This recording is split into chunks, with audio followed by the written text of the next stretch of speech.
Alex, we are going to take the results live. Let's take a listen. 194 against 354. The National Assembly has not approved. 194 for, 264 against. The Prime Minister must now tender his resignation to the President.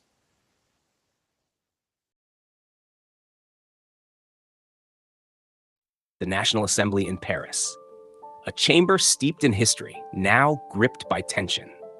On September 8, 2025, Prime Minister François Bayrou, appointed just 9 months earlier, watched as his government collapsed in one of the most dramatic votes of no confidence in recent memory. His mission to push through a sweeping austerity budget ended not with reform, but with resignation, and a nation plunged deeper into crisis.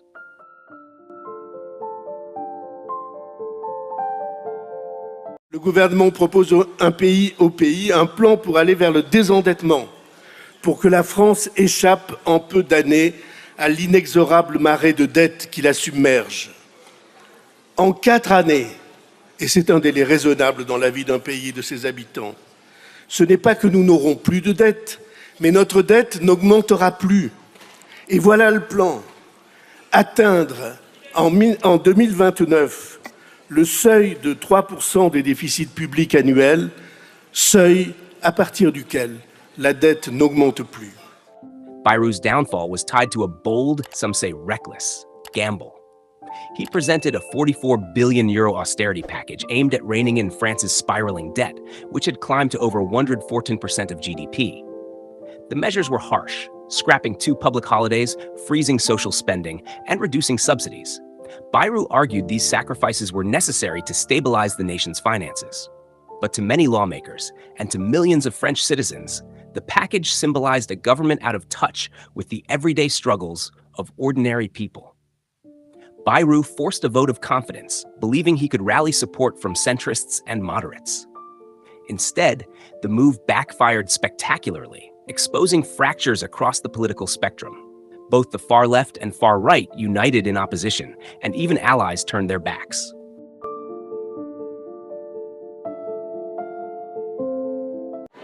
Voici le résultat du scrutin. Nombre de votants 573, nombre de suffrages exprimés 558, majorité absolue des suffrages exprimés 280, pour l'approbation 194, contre 364. L'Assemblée nationale n'a pas approuvé la déclaration de politique générale. Conformément à l'article 50 de la Constitution, le Premier ministre doit remettre au Président de la République la démission du gouvernement. When the ballots were counted, the result was devastating. 364 deputies voted against Bayrou, just 194 in favor. The chamber erupted, with jeers and applause echoing off its marble walls. Within hours, Bayrou tendered his resignation, becoming the 3rd French prime minister to fall in just 12 months. The collapse was more than a personal failure. It reflected the fragility of President Emmanuel Macron's political strategy, governing without a clear parliamentary majority, reliant on shifting alliances and fragile coalitions.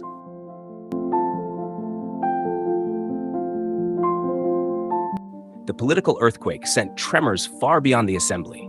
Markets wobbled. Economists warned of looming instability. Protesters are set to take to the streets on September 10, 2025, joining a growing grassroots movement called Bloquons Tout, or Block Everything in English. The movement is demanding nationwide shutdowns in opposition to austerity measures, echoing France's long-standing tradition of civil unrest. For Macron, the challenge is existential. He must now appoint his 5th prime minister in under 2 years, a record that underscores the deep political paralysis gripping France. Calls for snap elections are growing louder, while opposition leaders sense opportunity in the chaos.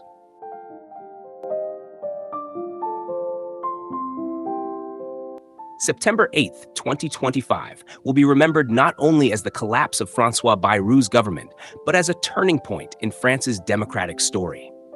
It is a tale of a nation weighed down by debt, divided by ideology, and increasingly restless in its demand for change.